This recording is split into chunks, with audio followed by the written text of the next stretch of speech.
Bismillahirrahmanirrahim. Assalamualaikum warahmatullahi wabarakatuh. Rabbi shrah li sadri wa yassir li amri wahlul 'uqdatam min lisani yafqahu qawli. Kali ini insyaallah kita akan melaksanakan pertemuan pertemuan ke-7 pertemuan insyaallah setelah ini kita akan melaksanakan UTS ya. Saya akan share screen materinya dulu.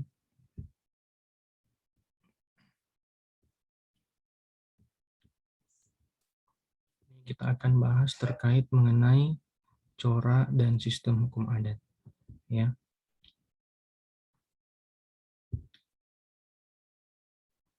Insyaallah jangan lupa like dan subscribe videonya, kemudian absen di Google Classroom sesuai kelas yang telah ditentukan. Baik ya, membahas terkait corak dan sistem hukum adat. Jadi hukum adat memiliki beberapa sifat ya. Antaranya ada magis religius, ada kebersamaan, ada pikiran dan penataan yang serba konkret, kemudian ada visual. Baik, kita akan bahas contohnya mana sih yang hukum adat memiliki sifat sebagai magis religius. Ini ada contohnya. Biasanya itu Anda melihat ada sesajen kepercayaan pada roh dan kekuatan dunia lain atau selamatan untuk anak, atau biasanya kalau di Sulawesi Selatan hakikah ya, itu ada magis religiusnya, ada terkait masih adatnya dan sudah ada menyandingkan dengan agama, ada bisa barasanji ya. Kemudian yang kedua kita bahas terkait mengenai adanya kebersamaan atau komunal yang kuat. Itu contoh gugur gunung atau pepatah duduk sana duduk kadang ningin mati melu kalangan. Nah, ini yang orang Jawa bisa artikan nanti ya. Kemudian pikiran dan penataan yang serba konkret, kemudian terang dan nyata. Ini contoh, jual beli adalah salah satu perkataan dengan perbuatan. Jadi harus nyata ada tindakan pembayaran kontan dari si pembeli serta penyerahan barang dari si penjual. Ini kita mengenai jual beli dalam hukum adat ya. Kemudian yang selanjutnya yang keempat, visual atau kontan tunai.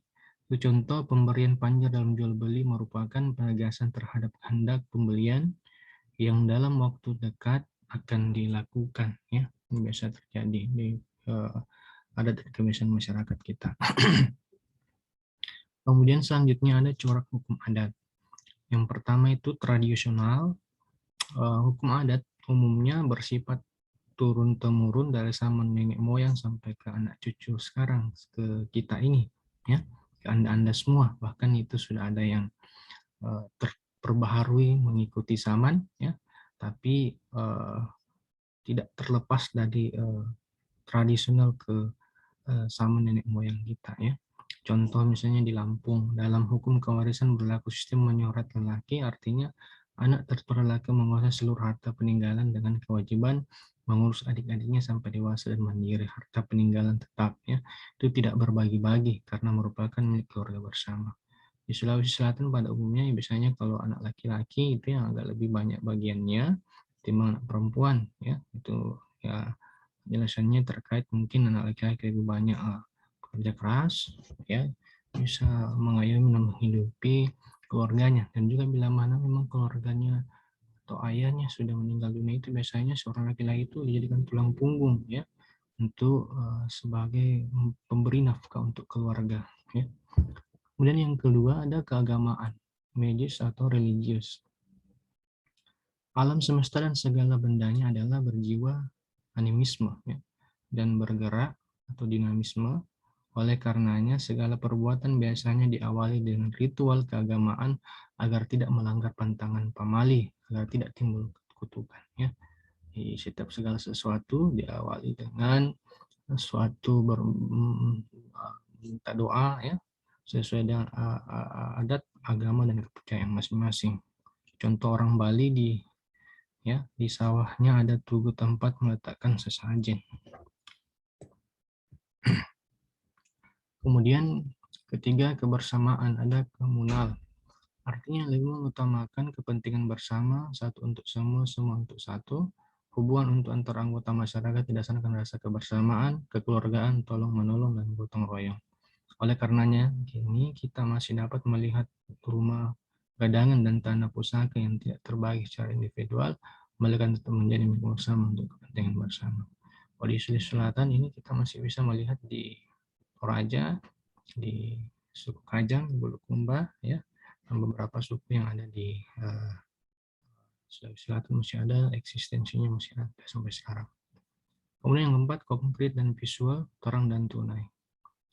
Ini artinya jelas, nyata, berwujud visual, dapat terlihat, tampak, terbuka, tidak tersembunyi. Di sifat hubungan hukum ini berlaku dalam hukum adat itu, terang dan tunai, tidak samar-samar, terang disaksikan orang, diketahui, dilihat, dan didengar orang lain. Artinya ini transparansi. Semoga tentunya pemerintahan kita, apapun sekarang, itu juga seperti ini, transparansi. Ya, di mana-mana kok transparansi tidak menghindarkan kita dari kecurigaan dan fitnah. Ya. Contoh dalam jual beli berarti pada waktu yang bersamaan pembeli menyerahkan uang, penjual menyerahkan barang. Bila barang diterima pembeli tapi harganya belum dibayar, namanya bukan jual beli tapi hutang piutang. Ya. Tuh. Kemudian 5, terbuka dan sederhana, artinya dapat menerima unsur-unsur yang datang dari luar asalkan tidak bertentangan dengan jiwa hukum adat sendiri. Keterbukaan dapat terlihat dari masuknya pengaruh hukum Hindu dalam hukum perkawinan adat tertentu. Ya, ini pengaruh hukum Islam dalam waris adat, sifikul segendong atau pembagian waris. Itu untuk pria dengan wanita. Ya. Kesederhanaan dapat terlihat dari transaksi yang biasanya tanpa surat menyurat, cukup adanya kesepakatan para pihak. Untuk sekarang ini susah, ya, karena untuk pembuktian di pengadilan itu sangat susah. Jadi perlu ada catatan, ya, ada akta notaris biasanya, atau ada bukti di atas kertas tertulis. Ya. Kemudian 6, dapat berubah dan menyesuaikan. Hukum adat dapat berubah menurut keadaan, waktu dan tempat. Pepatah Minangkabau mengatakan, sekali air gadang, sekali tapian beranjak. Sekali raja berganti, sekali adat berubah. Begitu datang air besar, tempat pengundian bergeser. Begitu pemerintah berganti, berubah pula adatnya. Di masa sekarang hukum adat banyak yang disesuaikan dengan perkembangan zamannya. Ya, itu sudah fakta. Ya. Jadi sudah banyak keadaan kegiatan yang pada zaman dahulu sudah tidak diadakan lagi, dan ada beberapa kondisi di mana kita harus menyesuaikan. Perkembangan zaman begitu pesat, teknologi begitu maju sehingga memaksa kita untuk berbuat dan memikirkan sesuatu hal yang baru yang tidak melupakan adat istiadat kita sendiri, suku, daerah, bahkan agama. Tidak dikodifikasi, ya, hukum adat pada umumnya tidak dikodifikasi. Oleh karena itu hukum adat mudah berubah dan dapat disesuaikan dengan perkembangan masyarakat, namun tetap berdasarkan musyawarah mufakat dan alur kepetuaan, ya, artinya memberikan kewenangan kepada petua atau pemangku adat, ya, yang lebih dituakan.